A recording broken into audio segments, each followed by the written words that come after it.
Si habéis clicado en este vídeo, seguramente es porque habéis escuchado cosas como la entropía es la cantidad de desorden de un sistema, la entropía siempre aumenta y el universo tiende al caos. Es muy habitual toparse con estas consignas y, por supuesto, la entropía global siempre sube, es la segunda ley de la termodinámica, pero lo del desorden... uy, sencillamente echadle el ojo a esto. Lo que veis en estos frascos es un coloide, un líquido en el que flotan diminutas bolitas de polimetilmetacrilato, cada frasco con mayor concentración. Si pudiéramos ver qué pasa dentro del líquido, veríamos a las bolitas chocar unas con otras en un gigantesco pinball. Nada extraño. Los investigadores dejaron reposar los frascos, pero cuando había pasado un día, notaron que algo había ocurrido. Cada frasco se había tornado de un color diferente. No podía ser una reacción química ni nada por el estilo, las bolas eran estables. Esto implicaba algo sorprendente. Un patrón estaba naciendo en el líquido. Las bolitas se estaban colocando a la misma distancia unas de otras. A mayor concentración de bolitas, más apretujadas estaban. Y la luz, al dispersarse solo las frecuencias que encajaban con el patrón, lo estaba chivando.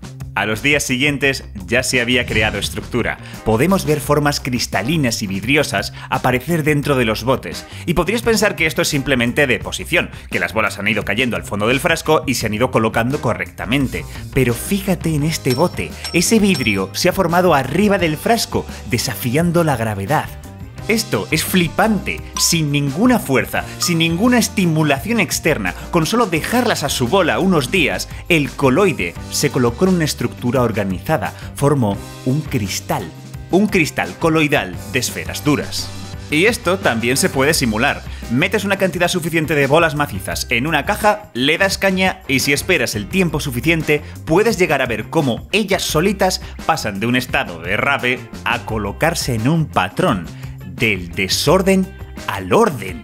Vaya, vaya, ¿dónde está el caos de la entropía ahora? En este vídeo vamos a explicar cómo demonios es esto posible y por qué tu amigo el físico se equivoca al pensar que esto es una violación de la segunda ley de la termodinámica. De hecho, la confirma. Pero no se lo tengáis muy en cuenta. Hasta finales de los 50 casi nadie creía que esto era posible. Para ello tenemos que ir hasta el corazón de la entropía, a la interpretación que Boltzmann nos legó.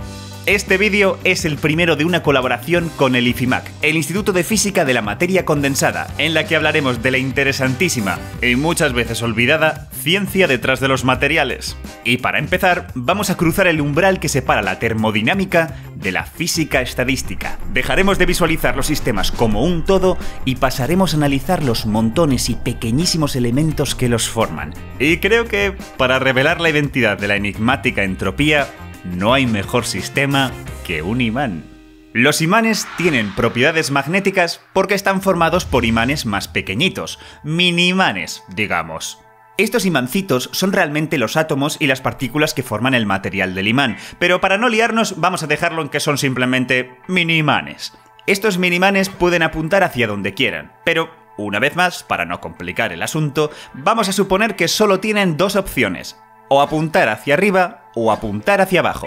Esta red de imancitos puede disponerse como quiera en una infinidad de posibles configuraciones, de posibles microestados. Y claro, esta libertad en la orientación cambia el magnetismo que tiene todo el conjunto. Los minimanes son tan diminutos que nuestros aparatos solo pueden medir la suma de todo el grupo, es decir, qué magnetismo presenta todo el imán. Por ejemplo, si este minimán apunta al contrario que su compañero, sus campos magnéticos prácticamente se van a cancelar. Sin embargo, si apuntan en la misma dirección, sus campos magnéticos se reforzarán. Sumas los que van igual, restas los que van al contrario y así obtienes el campo magnético que podemos medir desde fuera. Este es el macroestado y tiene un cierto valor. Ahora, nada en la naturaleza está quieto. Y los minimanes tampoco, pueden espontáneamente cambiar la dirección a la que apuntan. En los materiales ferromagnéticos, todos suelen quedarse correctamente orientados, ya que cada minimán es influenciado por el campo magnético de su vecino. Pero sube la temperatura, dale energía a esos imancitos y las fuerzas entre ellos no serán lo bastante intensas. Ahora, cada uno se quedará como está, o invertirá su dirección aleatoriamente, con la misma probabilidad. Son las fluctuaciones térmicas. Así que, pregunta, si yo parto con un imán con 12 unidades de campo magnético y le prendo fuego, ¿qué le va a pasar? ¿Cómo va a cambiar su campo magnético y la posición de sus minimanes? Pensémoslo como un juego de mesa, un juego en el que cada casilla representa los distintos estados internos del imán, un tablero con miles de casillas. Nosotros comenzaríamos en la casilla en la que todos los minimanes apuntan al mismo lado, pero le hemos dado calor al asunto y el estado va a cambiar. En el siguiente instante de tiempo el imán saltará de aquí a otra casilla. No sabemos a cuál, todas son igual de probables. Hay la misma probabilidad de que pase este salto o de que pase este. Y una vez esté en la nueva casilla, el sistema volverá a saltar a otra, y así indefinidamente, viajando erráticamente por el tablero. Parece que no podemos decir nada más al respecto, pero ojo, nos estamos fijando todo el rato en lo pequeñito, en cómo es el microestado. ¿Y si analizamos qué ocurre con el macroestado? Poneos en la situación en la que medimos el imán y el medidor nos marca a tope, al máximo magnetismo alcanzable. Hay 12 mini-imanes y medimos 12 unidades de campo magnético. Pregunta, ¿cómo están colocados los imanes dentro? Bueno, si hubiera solo uno dado la vuelta, el campo magnético ya no sería el máximo posible. Luego esto quiere decir que todos los mini-imanes deben estar apuntando al mismo lado. No hay más que una configuración posible. Pero esta es una situación rara, porque ¿qué pasaría si midiéramos el campo magnético de la pieza y viéramos que es de 10 unidades de campo magnético? Pues que la cosa ya no es tan fácil.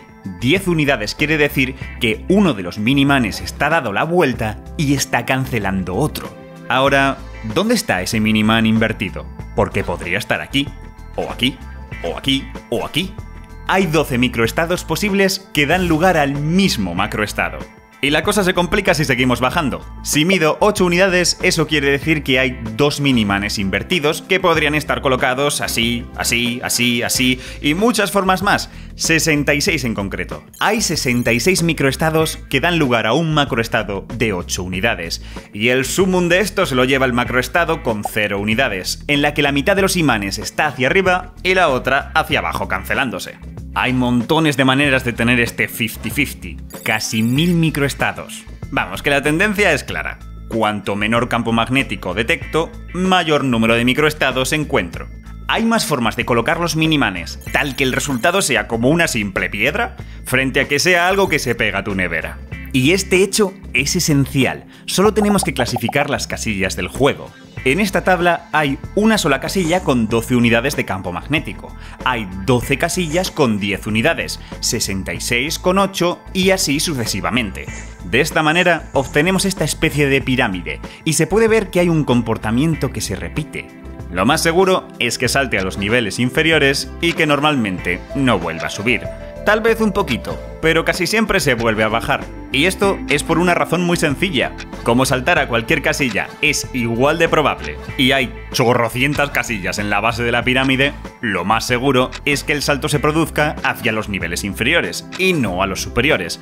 ¿Puede suceder un salto de uno inferior a uno superior? Sí, claro, pero es más improbable. Sencillamente porque hay menos casillas, hay menos microestados. En concreto, la probabilidad de saltar o quedarte en el macroestado con campo magnético nulo es de 1/3, mientras que la probabilidad de volver a tener un campo magnético máximo es de un 0,2%. Imaginad la situación cuando no tienes 12 mini-imanes, sino millones de millones, como en un imán real. La probabilidad de mantenerlo todo alineado es un número completamente ridículo. En definitiva, que si yo parto con un imán con un macroestado de alto campo magnético, las fluctuaciones térmicas van a hacer que ese campo magnético decrezca, lo más seguro moviéndose en torno a 0. Podéis coger un imán ferromagnético y un mechero y hacer la prueba. Veréis cómo al calentarlo ya no pega como antes. Vamos, que al haber subido la temperatura, es como si hubiera una fuerza invisible que obligase al sistema a bajar la pirámide, cuando realmente es pura probabilidad. Y es aquí donde se esconde la entropía, porque entropía es solo una manera pomposa de hablar del número de microestados. A un macroestado con pocos microestados posibles se le llama un estado de baja entropía, mientras que a un macroestado con muchos microestados posibles se le llama un estado de alta entropía. El imán tiende a bajar la pirámide, por lo que podemos decir que un sistema de baja entropía tiende a evolucionar a uno de alta entropía. La entropía siempre aumenta simplemente porque los sistemas tienden a ir a su macroestado más probable. Aquí tenéis el segundo principio de la termodinámica con imanes. Y como veis, esto no tiene nada que ver con el orden y el desorden. Parece que el sistema pasa de un estado ordenado a un estado nada ordenado. Pero esto son percepciones subjetivas. Mirad, si cogiera los minimanes y los colocara formando la cabeza de un dragón, tú dirías que esto está muy bien ordenado y que tiene muy baja entropía. Pero eso no tiene mucho sentido. Primero, porque la entropía no es algo que se pueda asociar a una configuración de minimanes, lo asocias a una propiedad macroscópica, como el campo magnético global. Tener forma de dragón no es algo que yo pueda discernir desde fuera. La entropía es una propiedad de los macroestados, no de los microestados. Y, segundo, porque aunque no fuera el caso, el campo magnético del dragón es casi cero. Por lo que simplemente sería uno más de los muchísimos microestados con campo magnético nulo. Y como vimos, la entropía del macroestado no imantado no es precisamente baja. Orden y desorden, en esencia, no son buenas palabras para referirse a la entropía, aunque la RAE opine lo contrario. Y esto nos lleva directamente a las esferas duras. ¿Cómo explica esto la formación de este cristal?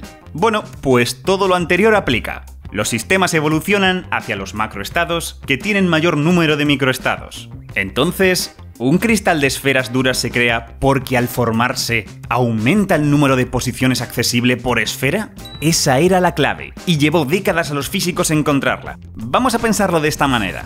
Si pretendes poner la mesa echando los platos al tuntún, vas a tener un problema.